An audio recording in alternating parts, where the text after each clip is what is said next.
Listen. That sound doesn't belong on a farm. It's not a tractor, not a truck, not anything you've heard before. But in the wheat fields of Kansas, the cornfields of Iowa, the cotton fields of California, this sound changed everything. It's called a screaming Jimmy, and it set off car alarms from half a mile away. Farm Progress Show, Des Moines, Iowa. September 1971. A welder who started his business with $5 is about to humiliate every tractor company in America. His name is John Kinzenbaugh. He's 27, and the machine sitting on his display floor should not exist. It's a John Deere 5020, green paint, yellow wheels. But when he turns the key, the air explodes with a mechanical howl that makes children cover their ears, and grown men turn their heads in disbelief. Under the hood sits a Detroit diesel 8x71, 8 cylinders, 2-stroke, supercharged, 318 horsepower. More than double what John Deere's engineers ever intended. And this is the moment American farming splits in two, before the scream and after.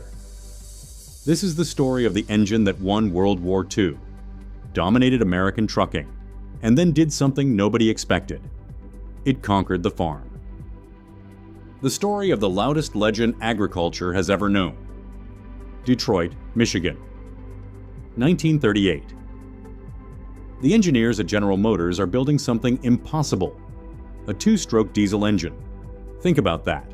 Every diesel engine you know operates on 4 strokes: intake, compression, power, exhaust. 4 movements of the piston for every explosion. It's how diesel engines have worked since Rudolf Diesel invented them in 1893. But GM's engineers say, what if we do it in 2? The problem is simple.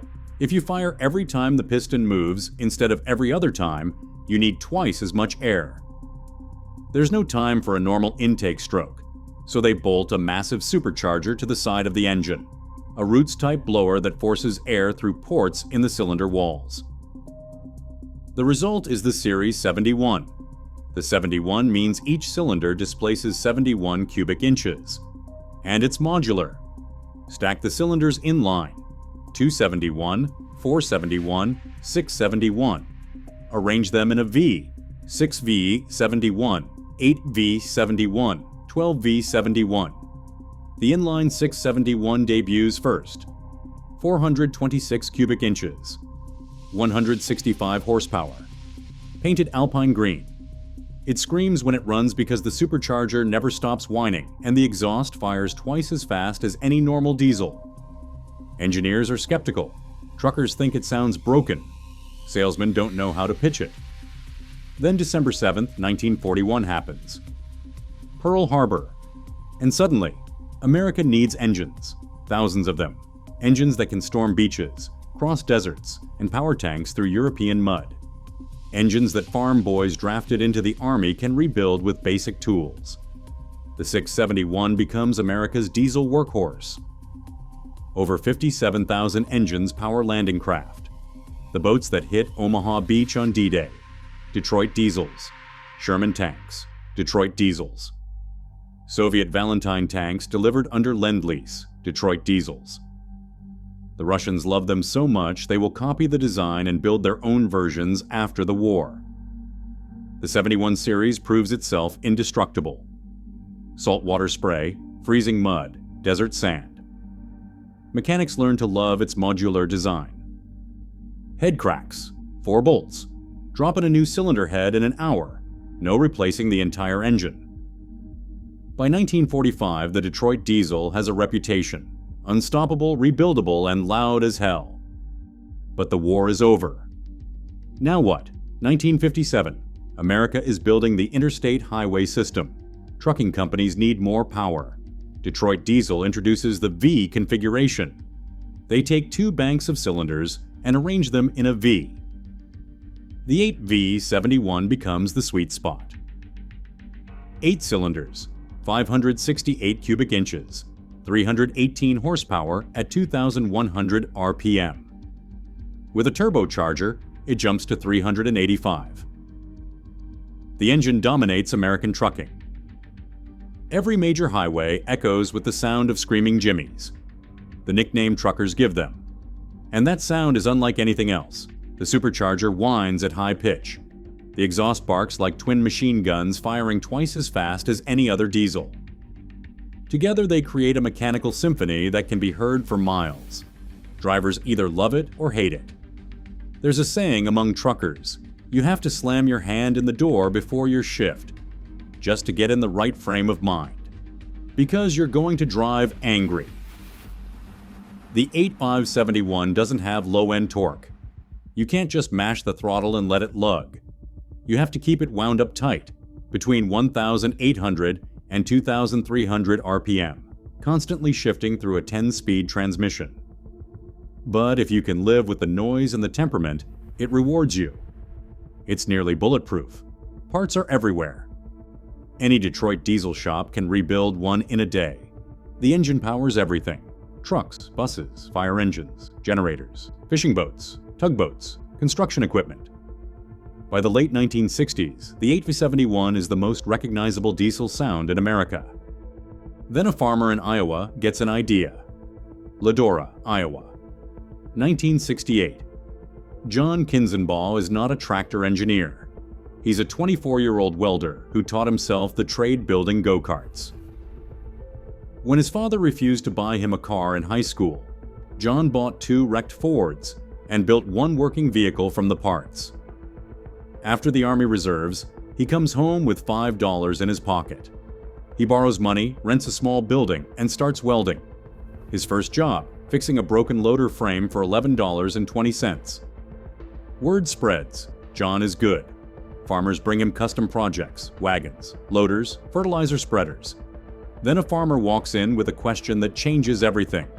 The farmer owns a John Deere 5020, Deere's biggest row crop tractor, 531 cubic inches, about 140 PTO horsepower.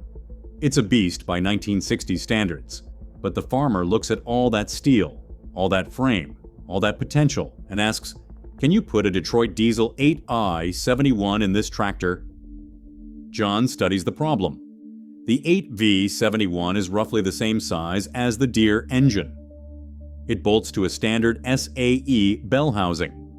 With adapter work, it should mate to the Deere transmission. John says yes. The conversion takes weeks, fabricating the bell housing adapter, sorting the cooling system, custom motor mounts. When it's finished, the 5020 no longer makes 140 horsepower. It makes 318. More than double. When the farmer starts that tractor for the first time, neighbors come running. Some think a jet is landing in the cornfield. Others assume something exploded. The roots blower screams. The exhaust barks. Windows rattle half a mile away. But the farmer is grinning. Because when he drops into gear and heads for the field, the tractor pulls like a freight train. It doesn't bog down. It doesn't overheat. It just works. Word spreads like wildfire. Farmers line up at John's shop. They want conversions. The 5020 tractors start rolling in. In 1971, John loads one onto a trailer and hauls it to the Farm Progress Show in Des Moines. It stops the show. Farmers crowd around. Competitors study it nervously. Deere dealers don't know what to think. This welder from Iowa just made their flagship tractor twice as powerful for a fraction of the cost of buying new equipment. Over the next several years, John converts roughly 200 tractors. Most get the 8V71N. Some get the turbocharged version. The tractors become legends. Farmers call them 318S. They're instantly recognizable by sound. You hear them coming 3 miles away. John's welding shop evolves.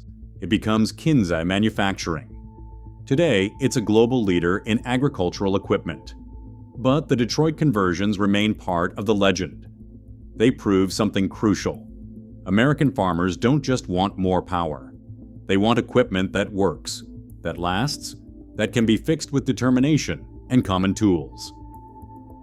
The 8V71 delivers. The 8V71 is everywhere now. In Kansas wheat fields, turbocharged 8V71Ts. Scream through autumn harvest. Exhaust stacks billowing black smoke as they lug 14-bottom plows. In California, they power irrigation pumps running 24/7 for months. In the Pacific Northwest, 12V71s drive log skidders, their twin exhausts echoing through timber. Fire departments love them. An 8V71 in a fire truck has no emission restrictions, no governor, no mercy. Firefighters say you can hear them from 10 blocks away, the screaming Jimmy with car alarms going off in its wake. The sound becomes legendary. Urban legend, really. Firefighters tell stories about driving ladder trucks through downtown, setting off every car alarm on the block. Construction foremen wear earmuffs just to stand near equipment. Farmers recall neighbors calling the sheriff at dawn because they thought a plane was crashing when the Detroit-powered tractor started. Videos of Detroit diesels will later rack up millions of views on YouTube. The comments flood in. "My dad drove one of these." That sound brings back memories. They don't make them like this anymore. But the sound isn't just noise, it's confidence. When you hear an 8V71 at full throttle, you know someone is getting work done. Tonnage is moving. Earth is turning. Boats are pushing through heavy seas. The engine doesn't lie. Cylinder pressure drops. You hear it in the exhaust. Blower seal failing. The smoke changes color. Injector going bad. The smooth mechanical snarl develops a hiccup. No check engine light. No diagnostic code. Just your ears and your experience. This creates generations of skilled mechanics and operators. People who understand engines not as black boxes, but as assemblies of comprehensible parts working together. The 8V71 is a teaching tool disguised as farm equipment. Then the world changes. The 1990s, the Environmental Protection Agency tightens emission standards. 1991, particulate matter limits drop. 1994, they tighten again. 1998, the hammer falls. Nitrogen oxide emissions must be slashed. The EPA accuses major manufacturers, Caterpillar, Cummins, Detroit Diesel, Mack, of using defeat devices in engine computers. Software that cheats during EPA tests. The scandal results in the consent decrees. Massive fines. Manufacturers must meet 2004 emission standards, 2 years early. For the two-stroke Detroit diesels, it's a death sentence. The 8V71 cannot meet the new standards. The two-stroke design is inherently inefficient. The engine burns oil by design. Unburned fuel and oil vapor escape during scavenging. NOx levels are astronomical compared to modern four-stroke diesels. Detroit Diesel tries. They introduce electronic fuel injection, DDET. It helps with fuel economy and power. But it can't solve the fundamental problem. By 1995, production of the 71 series ends. Detroit Diesel pivots to four-stroke designs. The Series 60. Later the 2000 series with MTU. These new engines are quiet, efficient, electronically controlled marvels. They make more power with better fuel economy. They meet every regulation, but they don't sound like screaming Jimmies. The era ends not with a scream, but with silence. Or so everyone thinks. The 8V71 refuses to die. Nearly 500,000 two-stroke Detroit diesels still operate worldwide. They're grandfathered under emission regulations. And they keep running. In the marine industry, the 8V71 remains king. Fishing boats, tugboats, yachts, built in the 1960s through the 1990s, still pound through ocean swells with Detroit power. The engines are rebuildable. Parts are available. Marine operators love them because they're reversible. The engine can run clockwise or counterclockwise. In agriculture, the Kinsey conversions are collector's items. A Detroit-powered John Deere 5020 in good condition fetches premium prices at auction. Enthusiasts restore them not as museum pieces, but as working tractors.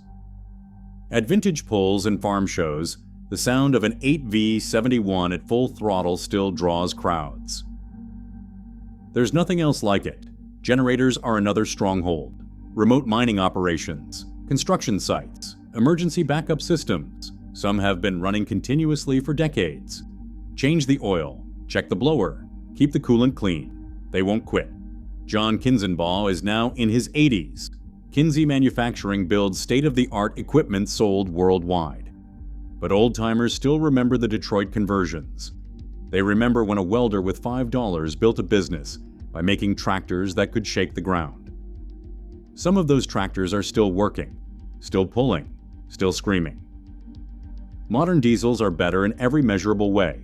Quieter, cleaner, more powerful per liter, more efficient. They're objectively superior, but they lack soul. The 8V71 has soul in abundance. It demands engagement. You can't passively operate a screaming Jimmy. You have to listen, feel, respond to its quirks. It teaches you to be a better operator. It's simple, overbuilt, mechanical. You can understand it by looking at it. Fix it with hand tools. It doesn't need computers or software updates or dealer trips. It's an engine designed to be maintained by soldiers in foxholes, farmers in machine sheds, mechanics in truck stops. That's what America doesn't build anymore. Farm Progress Show, Des Moines, Iowa. September 1971. The young welder stands next to his converted John Deere as another wave of farmers approaches. John Kinzenbaugh smiles and fires it up. The 8V71 roars to life. 318 horsepower shake the earth. Too loud, too aggressive, too much of everything that makes sense on paper. But in the real world, where soil is heavy and days are long and equipment must work or farmers fail, it's perfect. Somewhere out there, even now, an 8V71 is running, powering a boat through Pacific swells, generating electricity at a remote mine, pulling a plow across Iowa black dirt, driven by someone who bought it 40 years ago and rebuilt it 3 times. The engine leaks oil. The noise requires earplugs. The fuel economy is terrible. It pollutes more than any current diesel. By every rational metric, it should be obsolete, but it refuses to die. Because legends don't care about regulations. They just keep screaming.